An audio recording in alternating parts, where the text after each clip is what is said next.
everyone, welcome to my channel. My name is Layla and I'll be telling you about my natural unmedicated birth story. It all started with my last appointment at my OBGYN, and she told me that, oh, your baby's too big. I think you might have to be induced if you're not on time. I was scared. I don't want to be induced. I want everything as much as possible natural. But I was like, okay, let's just wait. My due date was on the 6th of September. And on the night of the 5th of September, I didn't feel anything. I went out. Late at night, I was going out to see a family friend. So we went for coffee. Close by, she asked me, do you feel anything? Do you feel like you're going to have, do you feel any contractions or anything? I'm like, no. She's like, but you look like you're going to pop. I was just literally just belly. And after that, I come back home at like 11:30 p.m. It was raining that night, so I came back later. And then I was like, okay, let me shower before I sleep. I usually do that. So while I was showering, suddenly I start feeling contractions. I get out. I'm like, okay, this is getting intense. This is not like 2 weeks ago when I had false contractions. And I was like, okay, let me dry my hair. Let's see what we can do. My husband was like, oh, should we get ready? What should we do? Should we go now? I was like, wait, let's chill. Let's try to calm down and let me think about what we have to do. I then called my friend who's a nurse. She's my bestie. And I was like, look, I'm having my contractions. She was so excited. I was like, please, this is not the time. And I have my other friend who was like, look, you have to download the app and you have to time your contractions. So I was like doing that. And it was literally 3 minutes apart. First, it was 5 minutes apart. It was taking longer. I can't think straight when I'm like, and anyone who's talking to me, my husband's trying to talk to me. I'm like, please do not talk. Please, I can't hear you. So yeah, but then slowly, it started getting closer to each other. It was getting longer too, like a minute and a half. I was like, okay, I think we should leave. So I was like, okay, we got ready, we left, we went. Thank God that night my brother-in-law was here. He took care of the kids. I was like, look, we're leaving. Just the kids are there with you. So we didn't have to worry about that. We just had my bag was in the car, it was ready. My hospital bag, the baby bag. We just needed to take the doona with us and the base. The base was in the car, yeah. So we just needed the doona itself. Well, the funny thing, and this is something you guys should never do, is that we didn't actually check the hospital. I just kind of had a rough idea of where it was. My husband, same thing. We're like, oh, we can see it from far away. We know that is the hospital we're going to go to.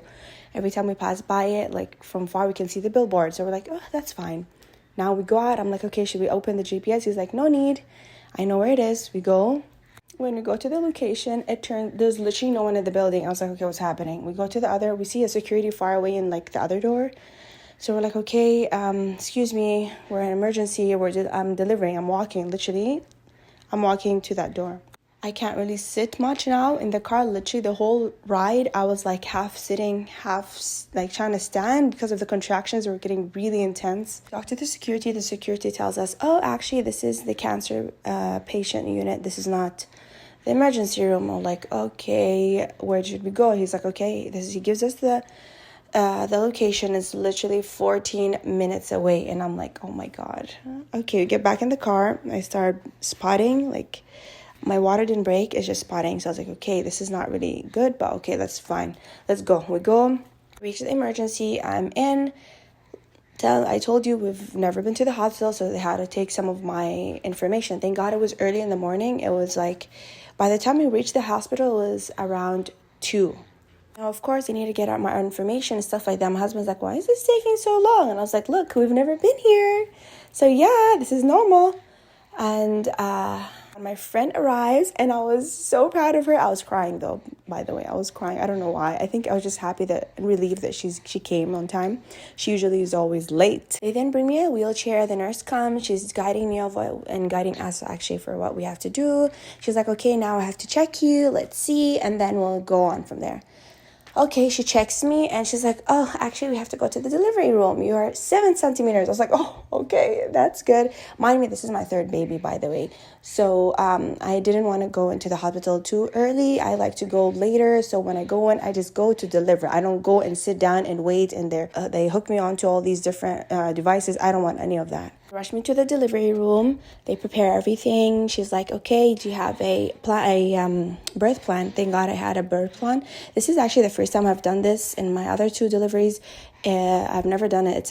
Because I deliver in America, it's different. I feel like there we never have these like birth plans and stuff like that. So one of my friends like, oh, you should have a birth plan. And I was like, okay, can you give me yours? I just copy pasted, and some things I didn't feel like I don't have to do, or other things that I have different opinion on, I just changed that. Like, okay, you don't want an epidural? Mind me, I don't think by now they can even give me an epidural, since I can't even sit.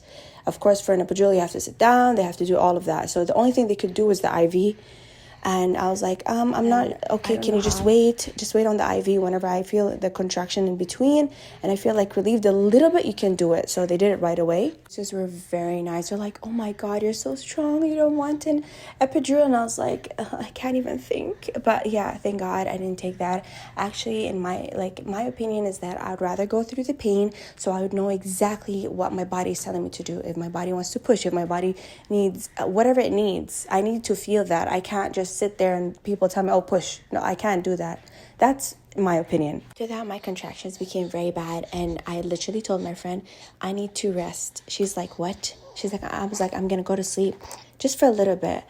And she was looking at my husband, and the nurses everyone was looking at each other like, what is she doing? Like, in the middle of this, she's gonna go to sleep. I'm literally, mind me, I'm like very close to delivery. I think I was like 9 centimeters. My husband was in and out. I tell him, you can go get a drink and come back, whatever. My friend was there the whole time. So she was like, pray for everybody, pray for your family, pray for me, pray for your kids. And in my head, I was like, what is she telling me to do? I can't, can you be quiet? But then, thank God, after that, I was like, oh, thank God she told me that. I was actually praying for everyone, and it was something really good. Nurses were like, you're very close. You're 9 centimeters. My contractions now, I'm able to like just breathe in, breathe out. Like, I was even watching YouTube videos of how to do it. I feel like after my second baby, I kind of forgot how you're supposed to do it. But when I'm in the moment, I was able to do it. I think it's just something natural. The nurses were like, look, you're very close. The only thing left is that your water has to break. Your water breaks she was like, I'm sure you're going to deliver as soon as the water breaks. We have to wait for the doctor. So the doctor finally arrives. When she comes in, she's like, okay, I heard that you want me to break your water. So I was like, yeah, please, as soon as possible. Like, literally, I'm in so much pain. Oof, that I just don't want to remember that. Okay, so she comes, she breaks my water, and like she's like, as soon as you want to deliver, or as soon as you want to push, or you feel like pushing, let us know. Literally seconds after she says that, I'm like, oh, I need to push now. She's like, okay. They prepare, and I start pushing. She's like, okay, you can start pushing now. Let me check, make sure. Alhamdulillah, I'm able to push right at that moment. I start pushing, and with 3 pushes, literally, thank God he was out, and I was so happy. I started crying. It's different. I feel like it's a different experience. I know I've had all my babies natural and everything, but I think every baby is it's like you feel like it's new. I don't know. It's something else. My husband comes in and he cuts the cord, and yeah, finally we had our baby, and now I'm 2 months postpartum. And I'm so much better now. If you want, you guys, you can tell me. I can give you any tips about postpartum, how I'm recovering, how I'm healing, all those kind of stuff. I'm a stay-at-home mom. So yeah, thank you guys for watching.